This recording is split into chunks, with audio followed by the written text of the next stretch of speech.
30 seconds of nothing to do, and the phone is already in your hand before you've consciously decided to pick it up. The reflex has a cost, and it's bigger than it looks. Let's fix that. Boredom feels genuinely unbearable in the moment, which is why the reach for a distraction feels less like a choice and more like a reflex. But every time boredom gets immediately escaped, the brain learns the same lesson a little more firmly.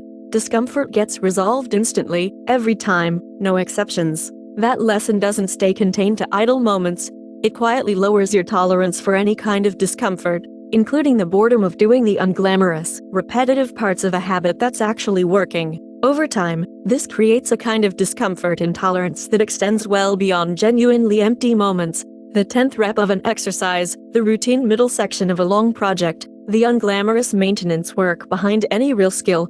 All of these involve a version of boredom. And if the only trained response to boredom is immediate escape, all of these become disproportionately hard to sit through.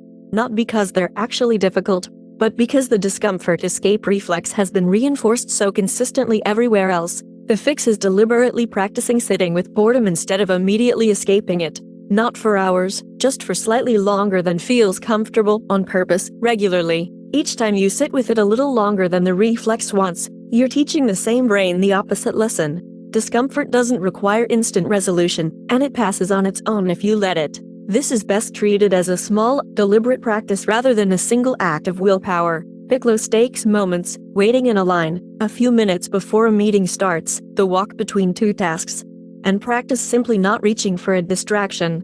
Noticing what the boredom actually feels like as it rises and, almost always, subsides on its own within a minute or two. Each repetition is a small rep in the same sense covered in an earlier episode on willpower. The goal isn't a heroic single attempt, it's steady, repeated practice. Someone who escapes every moment of boredom needs a constant stream of input to function through anything remotely repetitive, which makes the boring but necessary parts of any habit, the 10th workout, the unglamorous editing pass, the routine follow-up, feel disproportionately hard. Someone who's practiced tolerating boredom can simply sit through those same repetitive stretches without needing external stimulation, which is most of what long-term consistency actually requires. Almost every long-term goal eventually stops being novel and starts requiring the ability to do the same unremarkable thing repeatedly. The person who never built boredom tolerance experiences this stretch as uniquely painful and often quits there, mistaking ordinary repetitiveness for a sign something's wrong. The person with practice tolerance recognizes the same stretch as simply the middle of the process,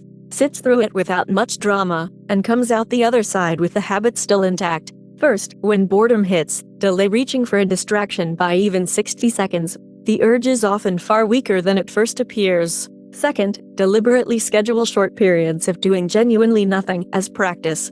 Third, notice that boredom, left alone, reliably passes on its own. That's the entire lesson worth learning. To make the first tip concrete, treat the 60-second delay as a fixed rule rather than a suggestion to consider in the moment. Decisions made in advance are far easier to follow than decisions negotiated in real time, especially against a reflex this automatic. For the second tip, even 5 minutes a day of genuinely unstimulated time, no phone, no music, nothing to read, is enough repeated practice to noticeably build the underlying tolerance within a few weeks. Boredom feels unbearable, so we reach for a distraction. Sitting with it a little longer trains you to stay. Next episode, Decision Fatigue. Why fewer choices create more discipline. Follow along so you don't miss it.